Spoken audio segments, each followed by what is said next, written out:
even though they live in one of the most modern cities in the world, the people of Hong Kong still live by old-time values and traditions.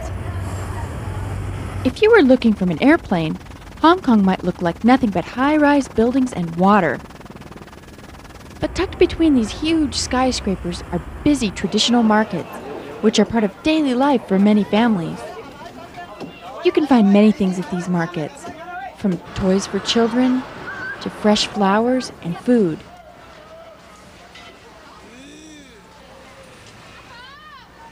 As you can see, the food is very fresh.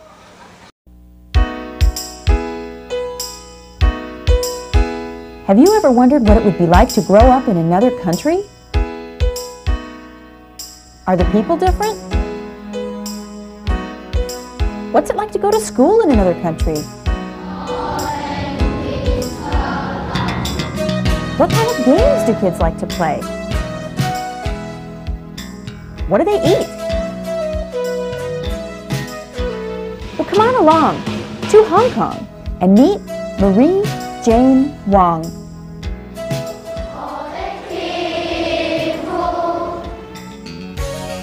Marie Jane's day begins with breakfast with her younger brother and her father. While they eat their breakfast, they watch the CBS Evening News. The evening news? Well, don't forget, when it's 7 a.m. in Hong Kong, it's 7 o'clock p.m. in New York City.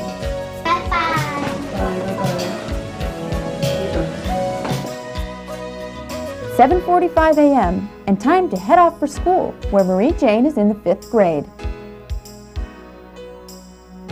Maria, the Wong's family maid, walks with Marie Jane and her younger brother, Lumuel, safely to school.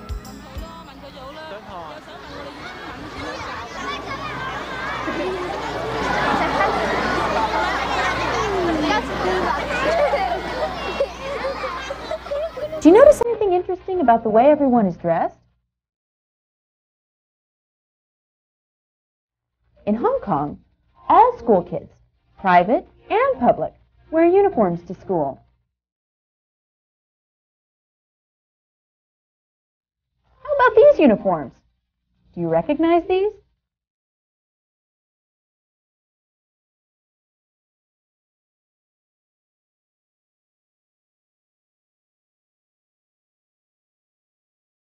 This is a popular game at school.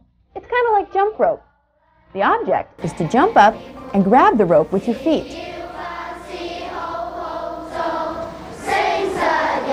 Before school begins, all the students gather and sing a few songs.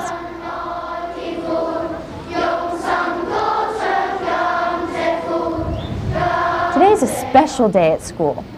It's the day before they break for the New Year holiday. In Hong Kong, this is a very important occasion. It's kind of like the day before Christmas break here in America.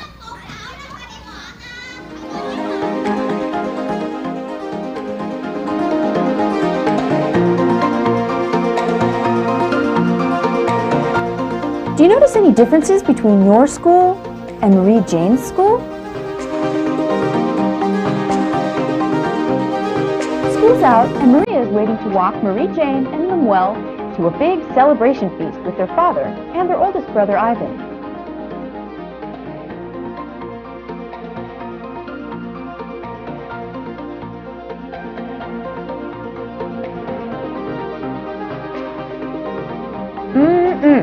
Lumuel is eating a chicken foot, and Marie Jane is eating octopus.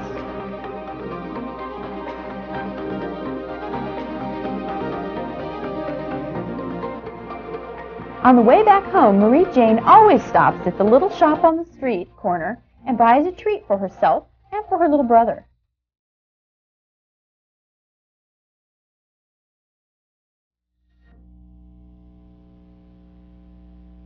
Time to change out of her school uniform and practice her piano.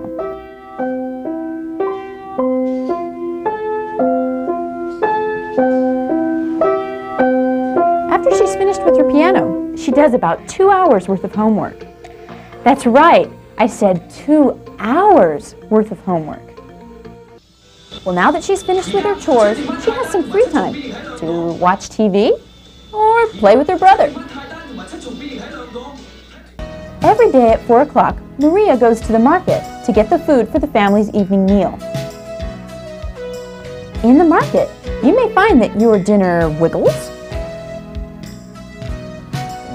squirms, and swims, and flops until... Back home, preparing the meal can be a bit of a challenge because the kitchens in Hong Kong are very small. Maria prepares at least 5 main dishes, and of course, she always prepares rice. The table is set and the whole family is gathered. Marie Jane, Lemuel, Ivan, Grandma, Maria, and Dad. Marie Jane's mother will join the rest of the family just as soon as she gets home from work. Did you notice that the food the Wongs eat for dinner may be a little bit different than what you're used to? What other differences did you notice? What were some of the things that you noticed might be the same? Good night.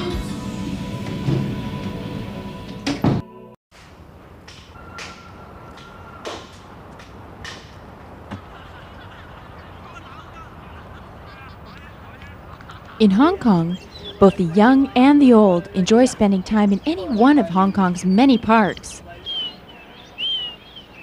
Birds are a very popular pet in Hong Kong and are often brought along in their cages. Many restaurants even have poles or hooks next to the table to hang their cages on. The Bun Festival is a fun and colorful event held each spring on the island of Cheung Chau.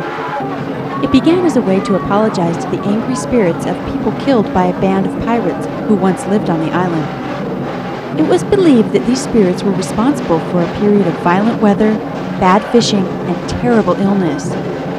On the second day of the 4-day festival, a parade is held in the streets of Cheung Chau. Children dress as ancient villains and heroes, and they're harnessed to tall steel poles so they appear to be floating above the crowd.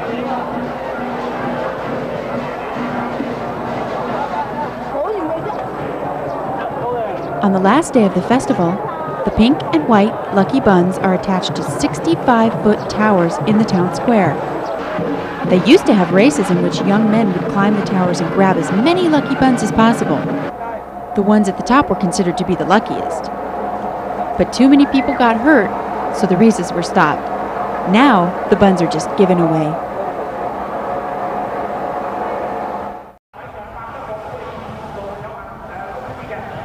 Hong Kong's Dragon Festival occurs each year in the middle of June. The main attractions during this festival are the dragon boat races.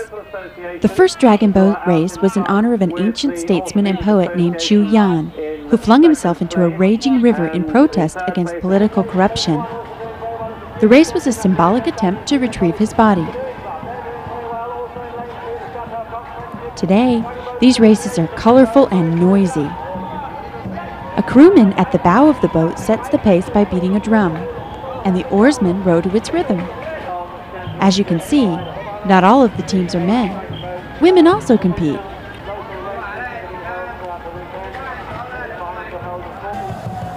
At the end of each race, there's a lot of celebrating.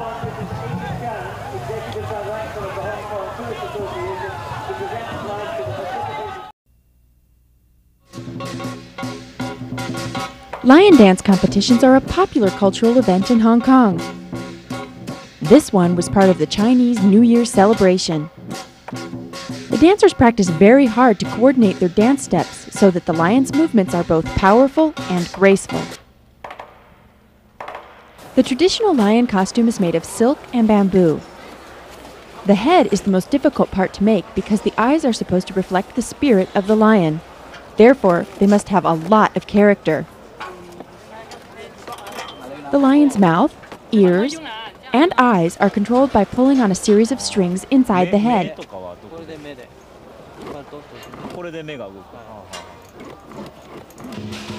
The music is also very important. It should really make you feel the power of the lion.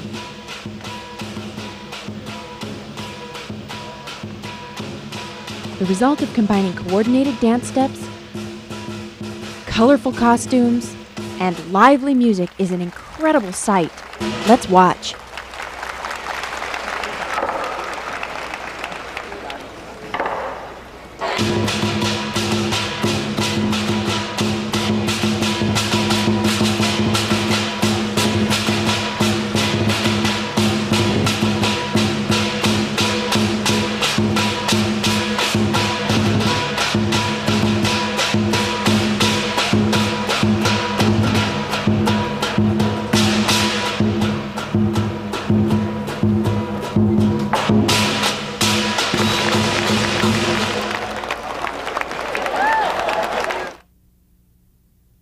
the biggest celebrations in Hong Kong is the Chinese New Year.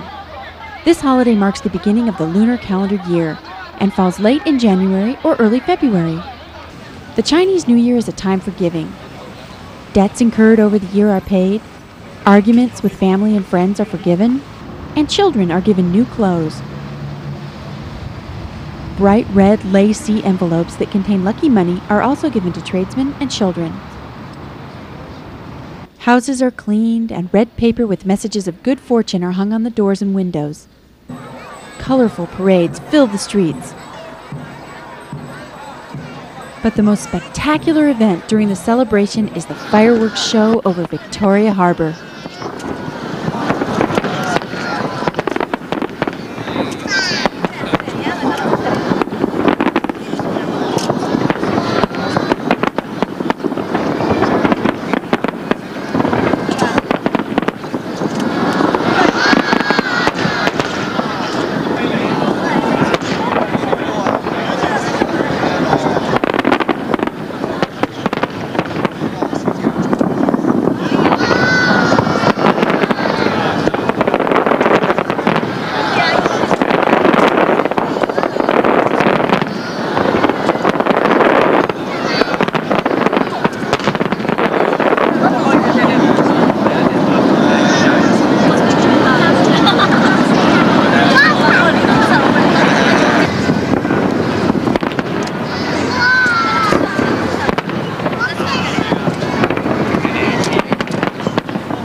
Fortune read by a fortune teller, or soothsayer, is a very popular custom with the people of Hong Kong. This soothsayer is using a bamboo container, called a chim, and numbered sticks. The chim is shaken until a stick falls out. Then the number on the stick is matched with a numbered piece of paper. The soothsayer then interprets the fortune written on the paper. Here she's using sing bui to predict fortunes. Sing bui are oddly shaped pieces of wood that are used for questions that can be answered either yes or no. Fortune tellers are even consulted before an engaged couple is married in Hong Kong. Their birth dates are interpreted to be sure that they're suitable for each other. Hi, eating with chopsticks isn't that difficult at all. Just watch me, okay? So what you do is put your first stick just like you are pretending you're writing with a pencil.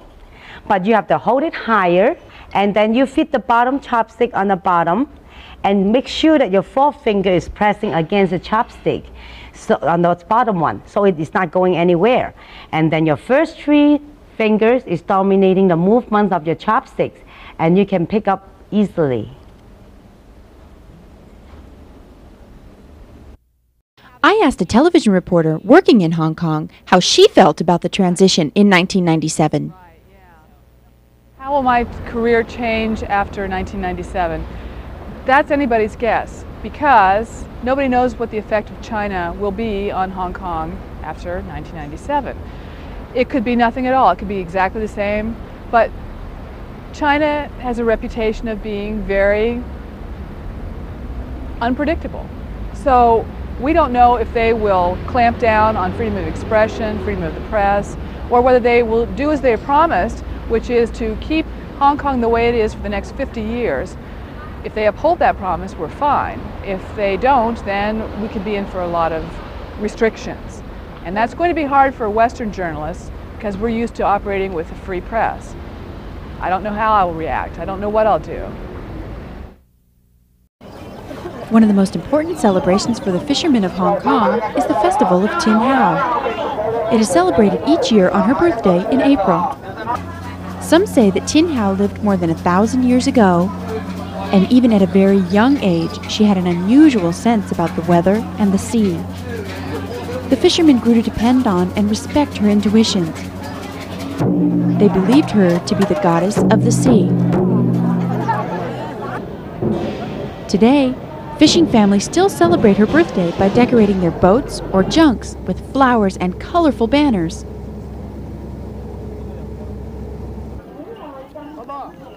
Worshippers crowd the streets and shoreline and buy tinsel windmills and incense as a way of paying their respects to their goddess of the sea, Tin Hau.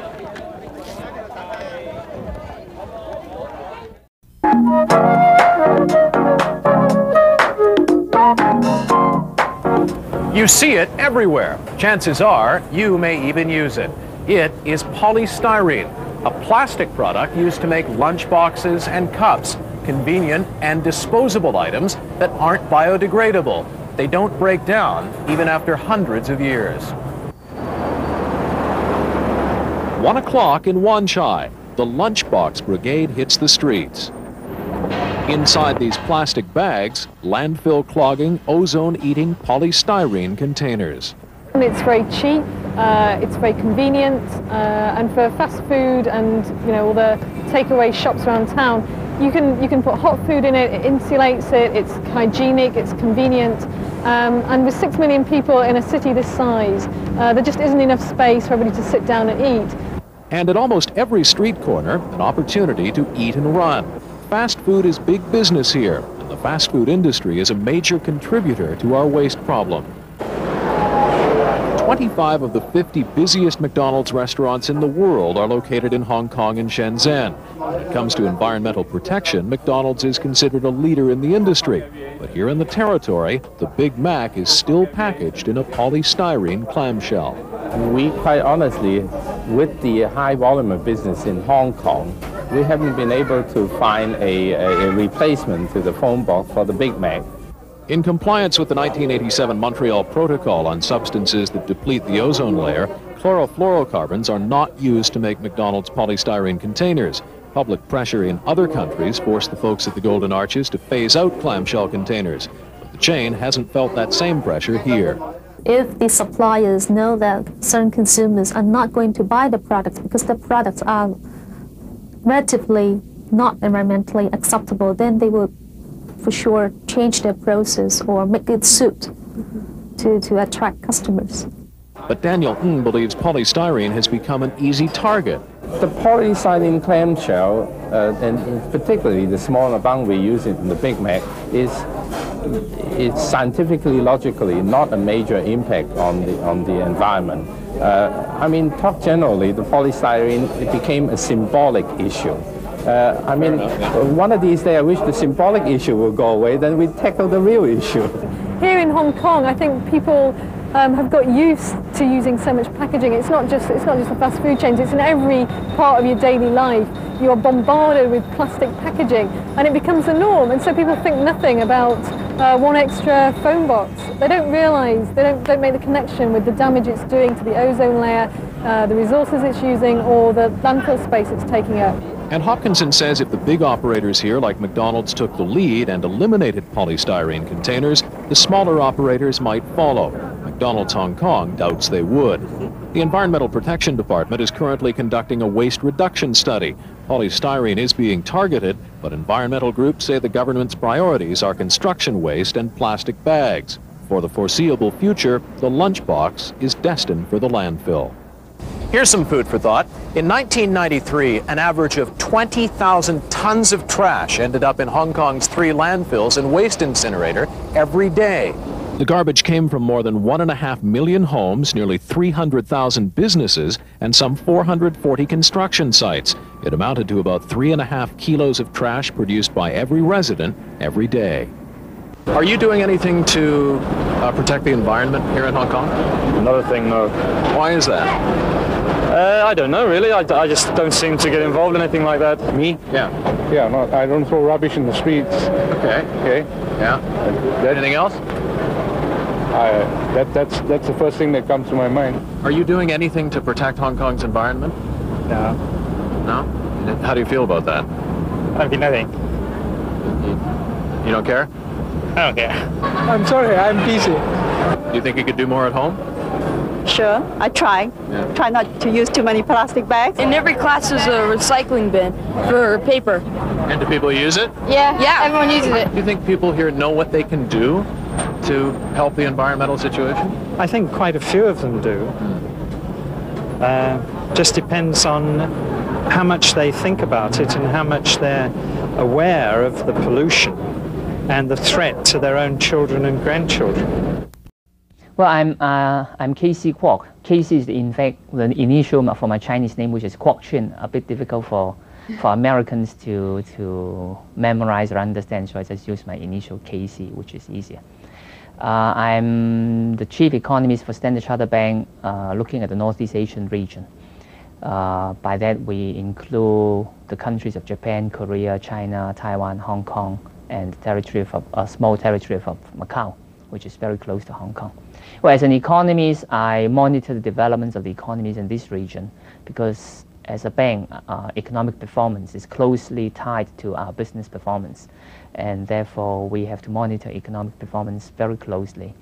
And well, I sit on various committees of the bank to determine what the bank's strategies and policies should be in various areas. That's roughly the job I do in the bank.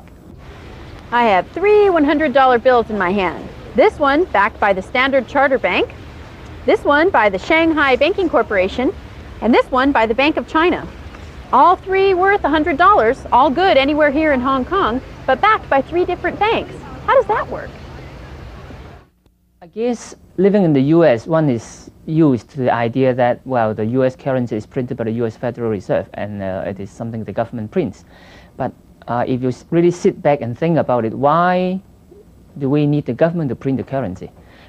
You don't need the government to provide the oranges and houses and whatever. Why do you need the government to provide the currency? And therefore, in fact, there are places in this world where money is not printed by the central bank or the government, but by commercial banks. And this is the case in Hong Kong. Well, the commercial banks in Hong Kong, there are 3 of them who can print the currency. But these banks serve merely as the agent for the government. By that, I mean that these banks cannot print any amount of money they like. Whenever the banks in Hong Kong print their currency, they have to surrender an equivalent amount of foreign currency to the government's exchange fund, which is, well, somewhat equivalent of the U.S. Federal Reserve. So we have a central banking monetary authority which holds those foreign currency assets to support as backing for those Hong Kong dollar notes printed by the commercial banks. So actually the banks serve as the agents for the central government. So all Hong Kong dollars circulating in the market are backed by an equivalent amount of foreign currency held by the Hong Kong government. So what exactly is going to happen in 1997? Will Hong Kong change to Chinese currency? Well, Hong Kong is a very peculiar place in the sense that it is part of China, but has been ruled by the British government for, well, over 150 years now. The Chinese government has recognized this fact and therefore negotiated with the British government about the future of Hong Kong back in 1982. And in 1984, the Chinese and the British governments signed a joint declaration, which is registered in the United Nations. And in that joint declaration, the British government agreed to hand over Hong Kong back to the Chinese government come the 1st of July 1997. But the Chinese government has also agreed that in order to maintain the peculiarity of Hong Kong as compared to a socialist system in China, the Chinese government has agreed that to make Hong Kong a special administrative region after 1997. Basically, what the Chinese government says is everything should remain unchanged in Hong Kong for 50 years after 1997. So Hong Kong will not be run under a socialist style government. Hong Kong will be able to maintain its Hong Kong dollar as a freely circulating currency. The Hong Kong government will be run by the people of the Hong Kong, and people of Hong Kong will choose the necessary government executives, and they will choose the legislative council members, and so on. So why do so many American corporations do business in Hong Kong? Well, for American companies, I think it's clear to many of them that, well, apart from the U.S. market, the North American market, and elsewhere, Asia is a rapidly growing market. If you look at a lot of Asian countries, these places have been growing at very rapid rates over the last few decades. And in fact, they are still doing this, and increasingly so for more and more countries. There have been often a term called the four Asian dragons, or some people like to call them Asian tigers, which are Hong Kong, Singapore, Taiwan, and Korea. These four economies have been able to develop very rapidly in the course of a few decades, from a rather underdeveloped state to a very developed state. Today, I could say that people in Hong Kong, Singapore, Taipei, or Seoul would have a level of living standard very close to most major cities in the United States of America. And therefore, the rapid growth in the affluence of these places have led to a very rapid increase in demand for all sorts of things. And some American firms will find that there is a rapidly growing market in Asia. And in Asia, you're talking about a very large population. And the development we have seen in the Four Tigers are now spreading to other countries, like Malaysia, Thailand, Indonesia, China, and so on. And we are talking about huge numbers of people. And if you look ahead, with these kind of economic developments continue, in the next 10 to 20 years, you will see millions and millions of people becoming affordable for a lot of consumer goods and services. So they may be purchasing things, basic things like bicycles and cars and so on. And in the future, these people will be buying things like advanced telecommunication equipment and so on. And therefore, the demand for a lot of consumer goods, consumer services, infrastructural investments, and so on are huge in this region. And a lot of American companies want to take this opportunity to develop their markets in this place.